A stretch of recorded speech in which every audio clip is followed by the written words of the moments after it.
C'est parti pour une demi-heure. C'est allumé? Ça a parlé de l'auto? Non, il faut que je te parle avant. Bon, tu vas faire. Très bien. Ok, Obepek Batra, Amaskilim, Izaharu, Kezohar, Rekia, Ze Dayan, Shedan Dinemet. Il y a écrit dans le Perek Kama de Batra, il y a un passage qui dit que les intelligents, les masculines, ceux qui ont de l'intelligence, resplendiront comme la lumière du ciel. C'est beau ça. Imaginez un homme dont la lumière jaillit comme la lumière du firmament. D'accord? C'est qui ça après vous? Zé Dayan Shedan Dinemet. Les Amito, c'est le Dayan, le juge, qui est capable de rendre un jugement équitable, ou mitzadik et arabim, que kochavim zé gabay zaka. Et l'autre passage qui dit les tzadik et arabim, et ceux qui brilleront comme des étoiles, c'est ceux qui s'occupent de la zaka de façon honnête, quand on leur donne dans les synagogues, et qui savent s'occuper de ça. Ça laisse entendre qu'il y a des réunions pour un Non, ah, bien sûr. Il y a quoi? C'est ça. Bien entendu, qu'il peut avoir un juge qui ne fait pas le bon jugement. Et ça, c'est terrible, c'est très grave. Bon, on va voir. Oui. L'intelligence de certaines aux belles personnes. Tu les mets, tu fais comme ça. Non, ce qui est important sur le gabaï, c'est qu'il soit un vecteur, qui reçoit l'argent des gens et qui donne l'argent où ça doit aller. C'est la notion de conduit, de vecteur. Faire très attention, quand on donne la tzedaka, ne pas être trop utilisé pour les frais et tout, parce que ça devient... c'est grave, c'est très grave, très très grave. 49% ils ont droit, paraît-il. Ouais, pour ça c'est 49% d'après la pure halakha, t'as le droit pour celui qui récolte, qui fait tous les efforts pour récolter. Ben voilà. Ouais, mais bon, c'est vrai que c'est compliqué. ne regarde pas. C'est la halakha pure, t'as raison, mais moi Ça ne regarde pas. je considère qu'il faut voir.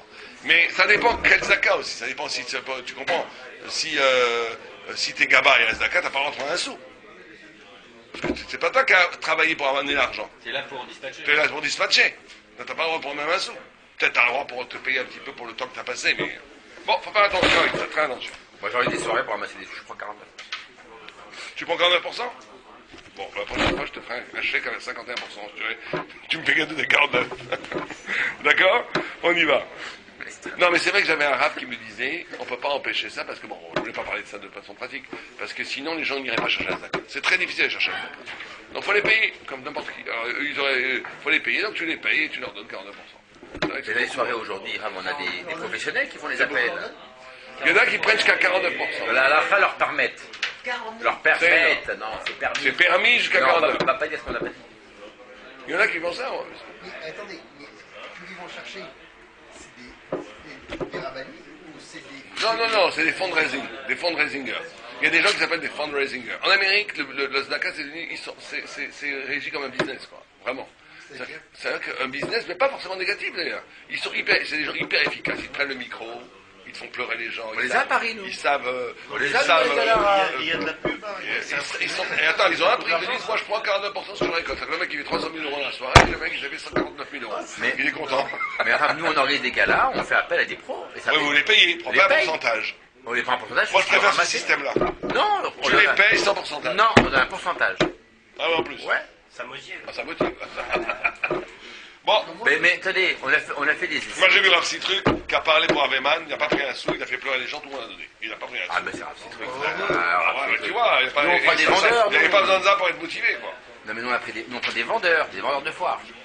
Ah, mais d'un côté, c'est une façon de pervertir la Mais tzedaka. sauf Ça que d'un devient, côté, ça c'est rentre dans des le gens- molamazé, ça rentre dans le business. Ça reste dans le business. On rentre, ça fait plus de différence entre ça et ça. Mais C'est sauf ça que qui est si les affreux. gens savent que la personne qui est en train de parler, elle touche de l'argent, Elle le tue. Crois-moi qu'elle n'aurait pas Qui donne elle donnerait pas un seul centime. C'est pour ça qu'il ne faut pas le dire. Tu sais, toi, qu'est-ce que tu dis aux Aujourd'hui, gens? quasiment, mais on les voit tout le temps, c'est les mêmes. On le Je connais sait. enfin, je sais pas, moi, que je Il y avait un n'ai problème jamais, je avec n'ai les aucune idée de Yeshivas. la personne qui Hein? peut Le faire, quoi. problème avec ça, vous le récoltez beaucoup d'argent. Mais mets-toi toi à la place. Tu es responsable de l'association. Sans lui, tu fais. Hein? Avec lui, tu fais 400 000. Sans lui, tu fais 200 000. C'est tout le principe. Pour la Yeshiva, L'association, ça, c'est- c'est le principe de l'association. Alors lui, il C'est s'enrichit pas d'argent, énormément. c'est des La bénévoles, Yeshiva, c'est le c'est principe. toujours des Bon, on y va. Là, faut que tu ramasses le maximum d'argent. Ok, on y va. C'est les choses. C'est beaucoup quand même. Le gars, Il y a un 10%, 10%, ouais. Non, moi je dis que la meilleure Là, façon. tu les vois tous les Non, week-ends. moi si t'as besoin d'un La loi, elle professionnel. permet 49. Oui, dans le cas, mais la loi permet jusqu'à 49. Mais Absolument.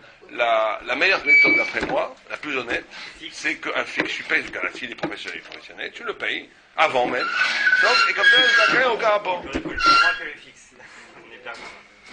Mais la radio, vous savez, la radio, là, la radio juive, quand ils font des campagnes Zaka, ils prennent énormément d'argent, ils prennent je crois que c'est 1000 ou 2000 euros là. J'ai un copain qui s'appelle Zaka Touboul, qui fait un très bon copain à moi. Ils prennent les radios.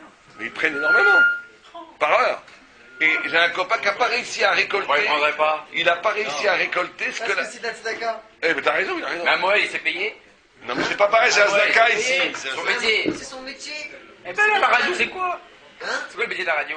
Mais la radio, elle a des frais aussi. Non, je parle pas pour la radio là, je te parle plus pour les gens qui vont aller dans des galas pour ramasser. Je suis en plein cours, vous m'appelez cet après-midi 1000 euros, et qu'elle sait que sur ces 1000 euros, il y a 490 Oui, en fin de matinée, personnes vers 1h, c'est parfait.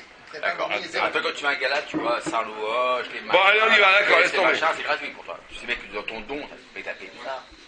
Allez, on y va, let's go. Alors, Bah oui.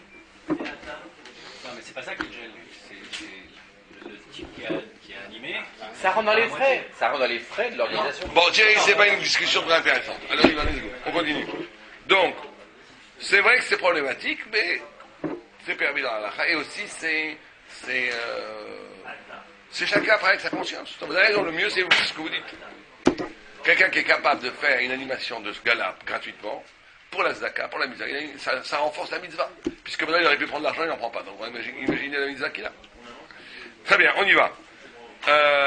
Donc, celui qui est là, alors pourquoi est-ce qu'on parle que celui qui est capable de faire un jugement, et Gabal Zaka, d'Arabim, Kochabi, Olam. Et nous, Melamde Tinokot. Et ceux qui sont, il y a une troisième catégorie, c'est ceux qui enseignent la Torah aux enfants.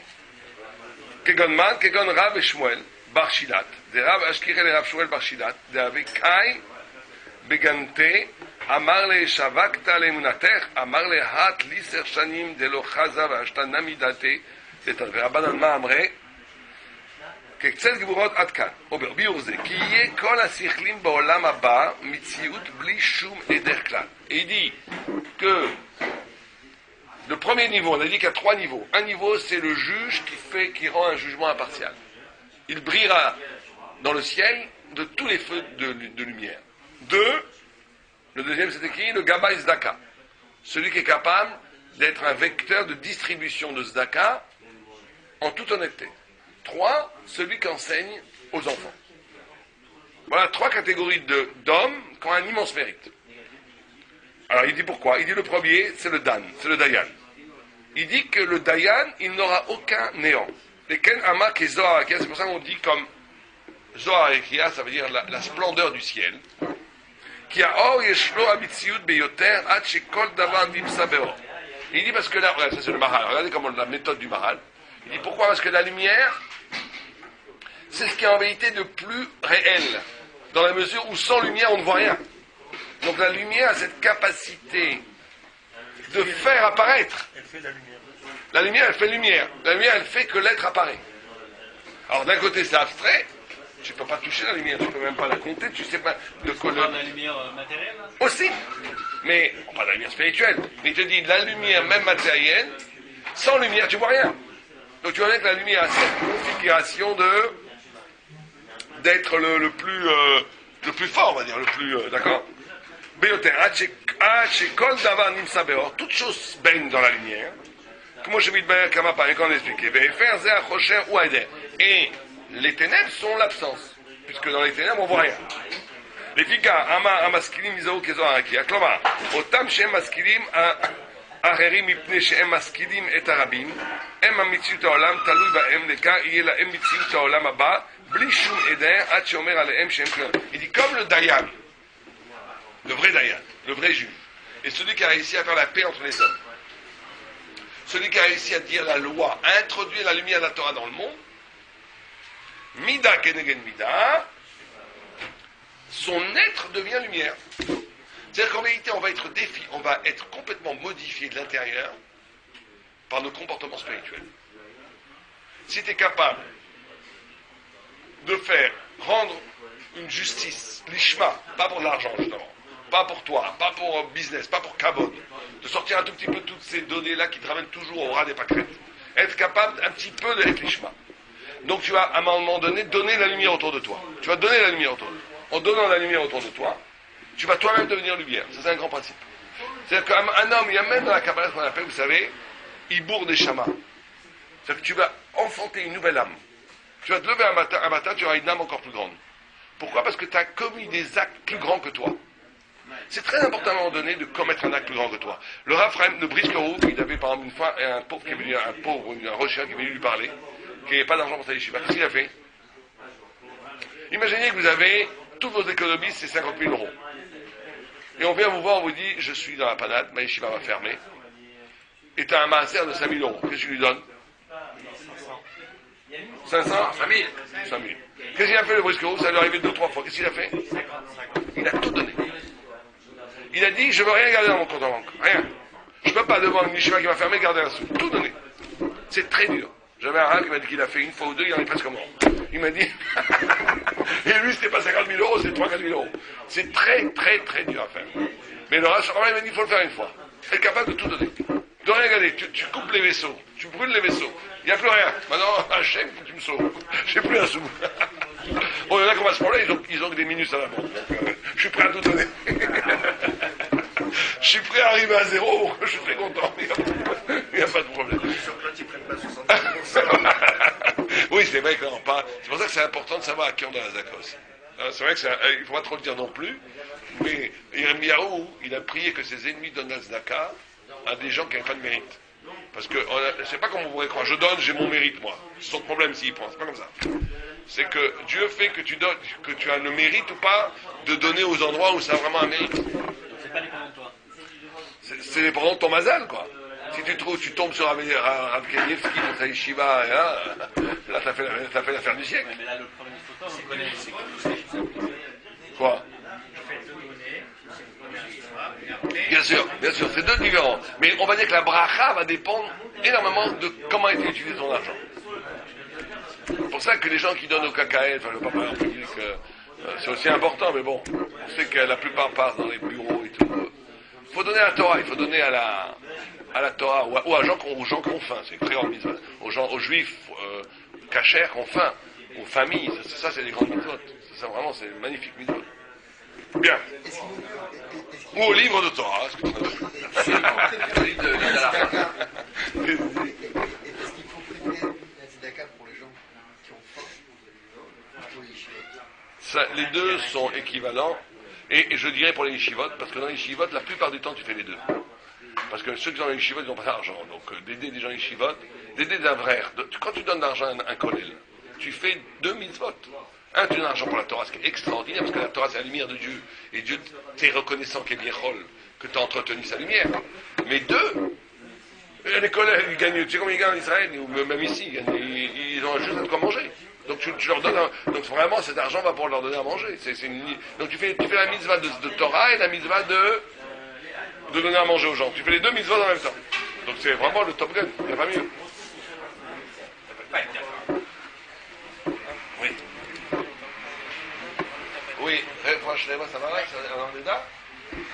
Aliza Bat, Ben pour Neda Kala. Elle n'est pas malade, Neda Kala. D'accord. Donc on a dit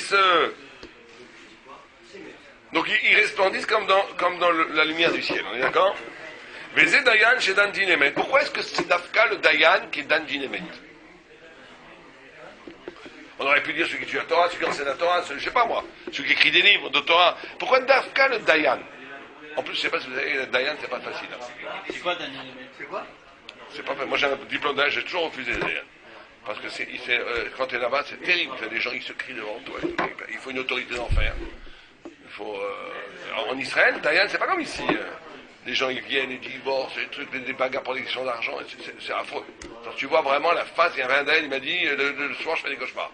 Tu vois la face de l'humain. T'as l'impression que les hommes sont des monstres. Parce que tu vois pas les gens qui vont bien. Tu vois que les gens qui vont mal. Donc ils viennent te voir et tu vois la colère, et tu vois la haine, et tu vois les coups bas, et tu vois toute la journée des horreurs. Donc rester avec Doucha en étant Dayan, c'est pas facile. Hein. Donc pourquoi l'Afghan Dayan? Alors peut-être précisément pour ça. Parce qu'il est capable justement de donner un psaque thoraïque jusqu'à la plus grande bassesse humaine. Quand même ces gens-là viennent ils sont obligés de venir, mais bon, ils viennent en Israël, le Beddin, pour les divorces, il n'y a que lui. Donc la plupart des cas c'est des divorces. Mais aussi pour les cas de business, dans tous les religieux, c'est énormément de gens, c'est 1 million de personnes en Israël de religieux. Le Haridim, ils vont que, pour toutes les questions de business, on a un différent tous les deux business, on va devant un Beddin.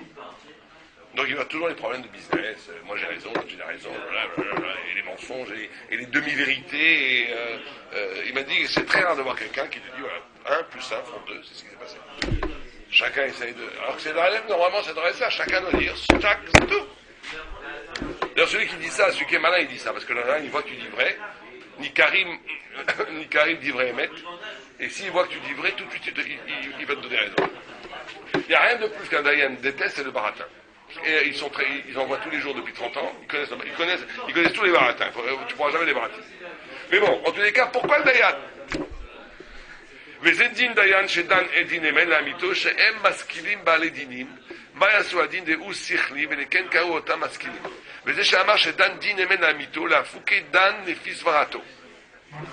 Il dit, la grandeur du Dayan, c'est que le Dayan est capable de dire la loi, pas simplement selon sa propre idée, mais d'appliquer la loi de Dieu sur terre.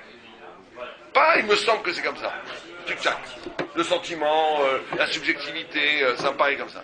C'est que tu es capable d'appliquer la loi, de faire l'harmonie entre la loi divine et la loi, et la vérité, et la réalité. Est-ce que le problème se pose réellement? Parce que le Dayan, soit il connaît le din, et il est obligé de le dire, il n'a pas, pas le droit de donner son appréciation personnelle sur un din qu'il connaît. Ouais.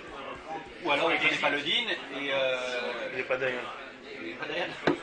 Non, parce qu'il y a des choses tout à fait limites. Par exemple, il y a des cas... tu as quelqu'un qui s'appelle Monsieur Rothschild. D'accord? Monsieur Rothschild. Très très riche, tu as 3 yeshivot, tu es Dayan, tu as une yeshiva. C'est Monsieur Rothschild pourrait t'aider.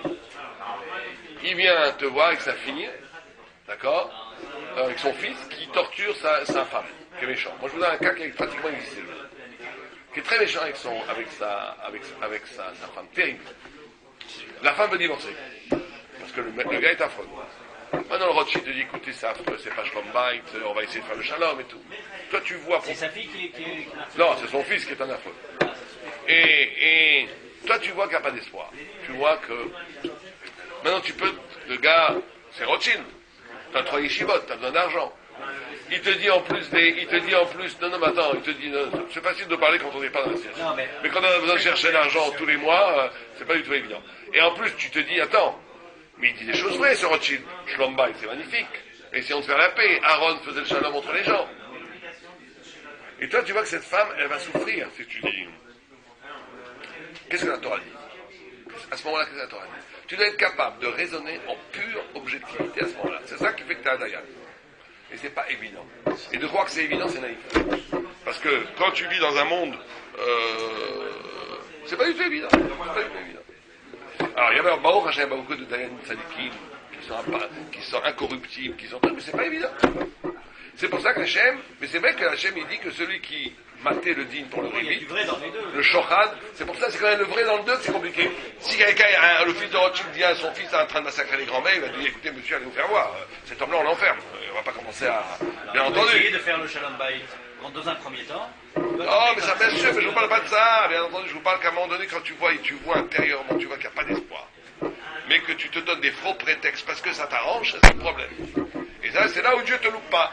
Parce que toi, tu crois que tu es plus malin, à la fin, c'est Dieu qui est plus malin. Il sait exactement pourquoi tu as pris la décision, Dieu. Tu peux rouler tout le monde sauf Dieu. Là, il te dit, voilà, là, à un moment donné, tu as préféré l'argent à moi. Ouh là, ça c'est dur. Bon, et c'est très souvent, très peu de gens, le problème, c'est que la plupart des gens qui se laissent entraîner, c'est même pas l'argent pour eux. C'est qu'ils ont des instituts qui pèsent très lourd, des projets de livres et tout ce que tu veux, qu'il faut qu'à un moment donné, tu as besoin de cet argent, sinon c'est la catastrophe même spirituelle. Donc, Alors que le grand sadique, il est capable de dire, moi je ferme ma yeshiva demain. C'est pas grave. Si Dieu ne veut pas que cette yeshiva n'existe pas, elle n'existera pas. Mais je ne bouge pas d'un iota de ma conduite de droiture et de Torah. Ça, c'est le gadol. Ça va pas d'un drama. C'est pas grave. Faut pas avoir peur. Ce qui est arrivé en Russie quand le gouvernement a voulu introduire du rôle dans les yeshivot. On va travailler, ils vont faire toutes les yeshivot. Pas grave. Nous, on est envoyé de Dieu. Dieu veut pas. C'est pas trop. S'il veut, il fera que ça marche. Il nous enverra l'argent. Mais il faut avoir cette hauteur de Emouna. C'est pas évident, hein. C'est pas évident du tout. Ok. En tous les cas. Qui en les dayam rak maché enamrot. Mikol makom chez alo schar ze. Donc même si en vérité il y a écrit en les dayam maché enamrot, on a un grand principe dans la dayanout que tu ne dois pas culpabiliser. Tu ne dois pas dire, ouais, peut-être qu'il y a des choses que je ne vois pas, peut-être que... non. En les dayan et la maché enamrot, tu n'as que ce que tu vois, tu prends le psaque d'après ce que tu vois. Tu ne vas pas commencer à dire... oui, mais peut-être qu'on te cache des choses. Peut-être qu'on te cache des choses. Mais la halakha, elle est pas comme ça. D'après les éléments que tu as devant, tu décides, c'est tout. Et c'est ça la loi. C'est pareil pour Nida. Quand on vous donne des shélotes dans Nida, par rapport à ce que tu vois, tu commences pas à chercher des problèmes, peut-être, hein, ce qu'il y a eu, est-ce que tu donnes un psaque, c'est tout, shalom aleichem. Tu vas pas commencer à dire, peut-être que j'ai permis une Nida. Ça t'a sûrement permis une Nida. Celui qui regarde dans les trucs, un jour dans sa vie, sûrement qu'il a permis une Nida. Mais c'est pas grave. Pourquoi? Parce que Dieu, c'est que ça qu'il veut. Que tu donnes les psaques selon ce que tu vois. Oui, tu ne seras pas puni, au contraire, tu seras même récompensé. Tu as fait ta halakha selon ta compétence et tes convictions et ton intégrité. C'est tout, il n'y a pas besoin de rien demander de plus. Maintenant, ce qui se passe, Dieu il a ses correspondantes. Peut-être que Dieu il veut que Dafka, Kenbia, Nida, pour faire une capacité, t'en sais rien. Toi, tu ne rentres pas là-dedans. Bien sûr, les Bnei Nida, il y a un problème dans la Neshama, mais c'est dans l'extériorité de la Neshama. Dans les extérieurs. La Neshama intime ne change pas si c'est un fils de Nida ou pas. Par contre, ce qu'on appelle les habits de la Neshama. Par exemple, très souvent les Blénidas sont plus chutzpah, ils sont plus insolents, ils sont plus nerveux. Nicolas comme chez Yelosra, c'est Alab, c'est Enorak chez Din Danemet, la mito mamash, chez Din Torah, les Karamar chez Dan Zedinemet, la mito. Zenikra chez Maskil Baldin, marche un sekacher ou la mito. Im eno la mito, Raxvarato, Enze la mito. Il dit qu'il y a deux façons de juger. Il y a une façon de juger qui est d'arriver à la vérité objective décrite par la Torah. Et une façon de juger qui est juste ma façon de voir. Quand tu es dans la façon de voir, ça ne t'amène pas dans cette lumière extraordinaire qui est comme la splendeur du ciel. Ça t'amène juste un soute que tu as essayé d'être honnête. Mais le vrai Dayan, c'est celui qui est capable de faire le lien entre la Torah et le réel. Quand on est capable de faire ça, d'ailleurs, toute la Gemara, c'est quoi? Toute la Gemara, c'est du réel. C'est incroyable. Une vache qui est encornée par un taureau, ou un taureau qui encorne une vache, ou des choses comme ça, d'accord? Pourquoi est-ce que la Gemara, tous les concepts, il y a quelque chose quand même tout à fait mystérieux. Vous rentrez dans une yeshiva, allez en yeshiva en Israël. Vous voyez des gens qui se déchirent, qui étudient 12, 13, 14, 15, 16 heures par jour. Une foi et une ardeur dans l'étude que je n'ai jamais vue. Vous allez à n'importe quelle université, même à rue d'Ulm, à Normal Sud, vous avez toutes les grosses têtes de la philosophie. Bon, ils étudient 3 à 5 heures, mais jamais comme ça. Encore vous demandez, qu'est-ce que vous étudiez ça? Vous prenez un goy, vous le faites rentrer à Mire. Il dit, mais qu'est-ce que vous étudiez? Ça m'a l'air trop génial. Un corne, un taureau qui encorne une corne, un trou et il tombe. Chez moi, c'est ça qui est meilleur. C'est ça qui pousse à étudier avec tant d'ardeur. Quand tu vois les concepts évoqués, ça a l'air de concept, bon, ça va. On marie avec un proutin, est-ce qu'on peut appeler 2 femmes, une femme? Parlez-moi de Kant, de la philosophie, du pourquoi j'existe, la vie, la terre, le ciel. Non, on te parle de trucs concrets. Comment d'abord ça se fait que ça suscite autant d'ardeur intellectuelle? Quelqu'un a une explication? C'est un véhicule C'est la Torah de Dieu, c'est vient de Dieu. Bon, c'est ce que tu dis, il y en a qui disent c'est la preuve que c'est divin. Parce que ça ne peut pas être cette énergie, le Simpra ne peut pas être simplement pour les sujets, parce que les sujets, à première vue, ne sont pas très intéressants. Bien sûr qu'ils sont merveilleusement intéressants quand on sait les étudier. C'est Mais, l'application du mouvement. C'est les travaux pratiques. or, il y en a qui disent que c'est beaucoup plus que ça. Qu'est-ce que tu voulais dire? Ils sont plus praticables en ce moment aussi. En plus? Ça peut être intéressant, mais on peut plus le pratiquer. En plus, alors comment ça se fait que c'est intéressant dans les gens qui n'ont aucun rapport avec la pratique? Comme disait le Birkat Shmuel, le chant, le harba, le chant, c'est pas la vache que je vois dans le champ, c'est un autre. C'est le chant de la Gemara, c'est pas le chant que je vois dans le champ. Ça, non, qu'est-ce qui est en jeu ici? C'est parce que le réel, il faut bien comprendre ça, le réel est inépuisable. Quand tu es dans la philosophie, ça s'épuise très vite. Quand tu es dans la concept, Ça se replie, ça mord en soi-même, c'est mort-né. Le réel, c'est le choix inépuisable. Par exemple, tu prends un taureau qui a encore né une vache. Tu vas te poser la question, est-ce que je suis responsable? C'est pas moi qui l'ai fait. Ah, mais on va dire, c'est quand même, ou c'est pas toi, mais c'est ta bête. Ah, mais alors, qui t'a dit que parce que c'est ma bête, je suis obligé de payer? Et qui me dit que je suis responsable? Parce que j'ai gardé...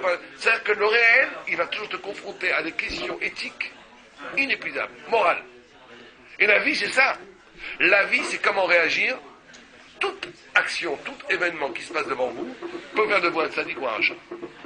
J'avais un rab qui disait, la vie peut basculer dans les ténèbres ou basculer dans la lumière en un instant. Comment? Très simple. Vous êtes assis dans l'autobus, enfin du Tunyagma, hein. Vous ne lisez pas Paris Match, Tunyagma. Vous voyez une vieille grand-mère qui monte comme mal aux jambes. Alors il y a... Oh, le Tosfot est encore plus intéressant, je ne vois pas la grand-mère. Et on la pauvre femme pendant 10 minutes, elle souffre, elle a ses pieds qui enflent. Et toi, t'es assis bien. Madame, quand tu arrives à ta station, tu t'en vas. Ça, à ce moment-là, il a oublié ce qu'il a fait. Ce gars-là, du ciel, on a dit, voilà, ce gars-là, il a fait un Chil Hashem. On parle en Israël, hein, et on le fait basculer. Sur la prochaine station. On le fait basculer dans les ténèbres. Alors après, il ne comprend pas pourquoi ça m'arrive pas, pourquoi ça t'arrive pas. J'ai des galères, il est rentré dans une chaîne négative. Alors que c'est celui qui s'est levé tout de suite, par réflexe de monter, tenez. Il a oublié, lui. Oh, on l'a béni, on l'a fait des tresses de couronne. Et on est rentré dans une scène positive, dans une chaîne positive. Alors, c'est schématique ce que je vous dis, mais ça existe, ça. Ces chaînes-là, elles existent à chaque seconde. Des fois, on est dans les ténèbres, on va faire 2 ou 3 actions qui vont nous rendre dans la lumière, ou le contraire. Mais ça marche comme ça. Ça veut dire que la mitzvah goret, mitzvah écrit, une mitzvah emmène une mitzvah, avera goret, avera. Il y a une logique interne. Il y a un chemin de lumière, un chemin de... Et ça, c'est par le réel. C'est le réel qui donne ça. Le réel, c'est toujours une confrontation quotidienne à être un sadique ou un rachat. À chaque instant, tu es confronté à être un salopard ou un mec bien, pour dire les choses grossièrement. C'est tout. Il n'y a pas de... Alors, il y a du neutre. Il y a un truc intéressant, les rabbinim disent qu'il y a 3 niveaux. Il y a des choses qui t'élèvent. Tu manges la matzah, tu t'élèves. Tu médecines, tu t'élèves. Il y a des choses qui t'élèvent, en soi. Même si tu dors à moitié, ça t'élève. On dit que quand tu manges la matzah, ça guérit de toutes les maladies. La matzah guérit de toutes les maladies. Or, comment ça se fait que les gens qui ont la maladie, qui sont en phase terminale, ils mangent la matzah, on n'a pas vu qu'ils sont en pleine santé après. Bon, on parlera de ça après ça. Mais en vérité, la matzah guérit toutes les maladies. Des choses qui t'élèvent. Il y a des choses qui t'abaissent. Le cochon, t'as beau avoir toutes les cavanotes du monde du Harizal, tu ne pourras pas élever les étincelles du cochon. Tu manges une côtelette de porc, là, tu tombes.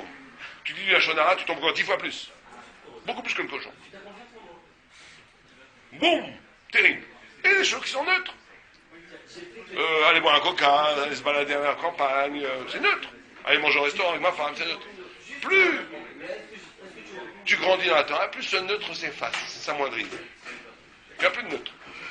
Et les grandes sadiques, non, parce que aller au restaurant avec ma femme, ou pas, ça va être une question éthique.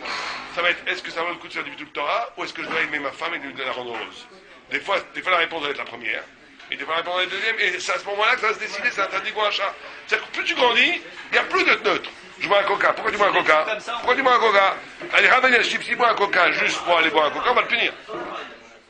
Qu'est-ce que ça a été boire un coca, toi, à ton niveau? Ou bien tu bois ton coca pour prendre des forces et étudier la Torah, ou pour célébrer Dieu en une bracha, d'accord.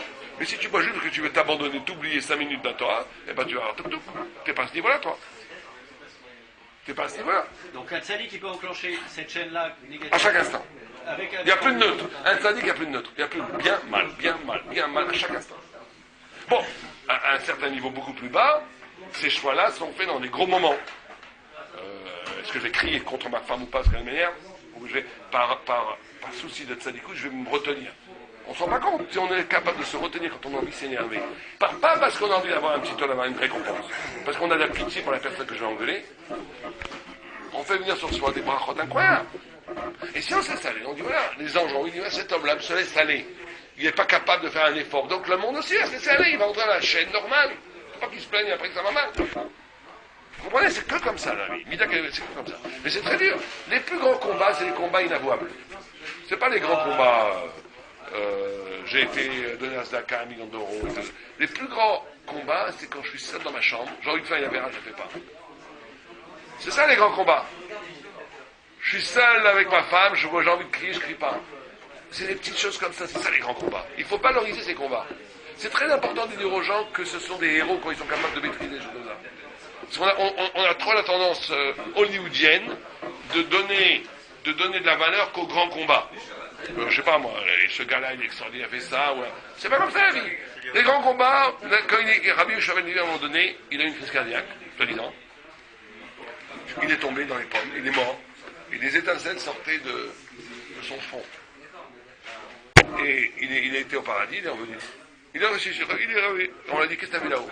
Il dit, Ola Mafour Haïti, j'ai vu un monde retourné. Ce qui est là-bas paraît grand.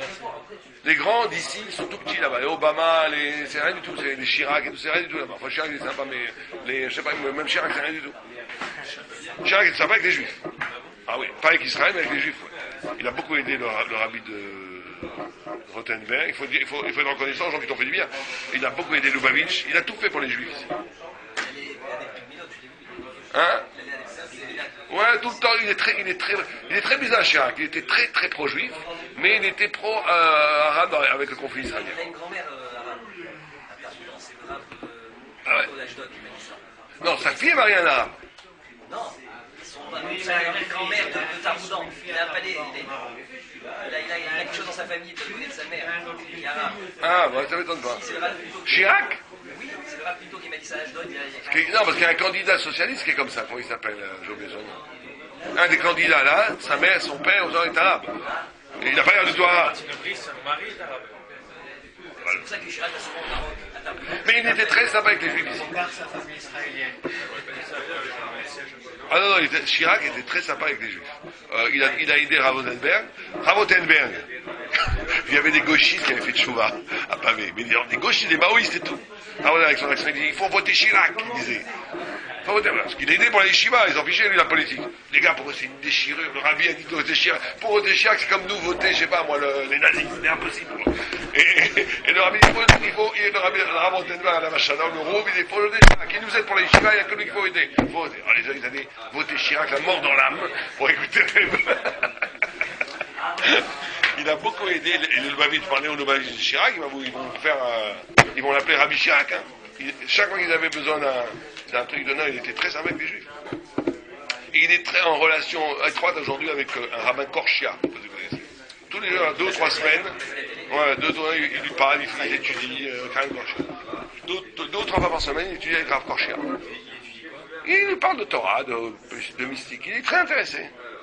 C'est un cas, ce Chirac. Bon, mais je ne sais pas pourquoi on parle de Chirac. Mais en fait, ah oui, parce qu'on a dit Olam Afo Haïti. J'ai vu un monde à retourner. C'est-à-dire ce qui est grand ici, c'est tout petit là-haut. Et ce qui est petit ici, c'est très grand. Et c'est pareil pour les mitzvot. Le Robert Fallon explique, c'est pas que pour les gens. Ce qui nous paraît ici d'abord terrible. C'est vrai que c'est terrible, quelqu'un a tué un homme, c'est horrible. Mais là-haut, on va te dire, bon, t'as tué, t'étais en coléreux. C'est vrai que des fois la vie bascule, t'as donné un coup de poing dans un bar, le mec il est mort, 20 ans de tôle. T'as donné le même coup de poing dans les mêmes circonstances. Le gars il n'est pas mort. Et après on a bu une bière ensemble, on a fait le shalom. Rien ne s'est passé. Alors que c'est la même acte que t'as fait. Et par rapport à Dieu, il n'y a pas de différence. Après c'est la conséquence qui n'est pas dans tes mains. Donc ce mec a tué comme ça en donnant un coup de poing sans vouloir vraiment tuer, il va faire 10 ans de tôle. Nous ça on l'appelle un meurtrier, c'est vrai. Mais on l'a là-bas, c'est pas très. Il va avoir capara au bout de quelques mois. L'autre qui est soi-disant très bien, costume 3 pièces et tout, et qui lance des pics là, à sa femme, il a détruit avec des petits mots méchants. Ça a l'air de rien. C'est son problème. C'est un type bien, je le connais. Mais ce mec-là, il va vivre des guéridons terribles. Ce qui nous paraît petit, ici, c'est terrible là-haut. Ce qui nous paraît immense ici. Donc, Olam Afour Haïti. Le Olam Abba, l'éternité, la lumière, Kerekia, elle va s'acquérir avec des petites choses.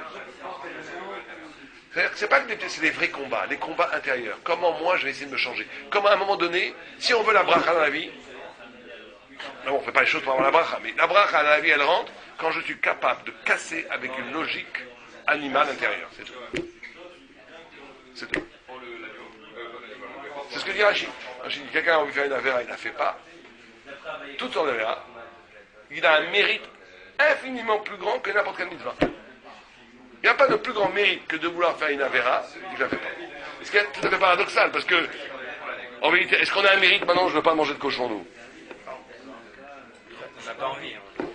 Non, j'ai pas envie. Alors, donc tu vas te dire, ah, dommage que je suis pas rachat, que j'ai pas envie, parce que si j'avais envie et que je mangeais pas, j'avais un plus grand mérite.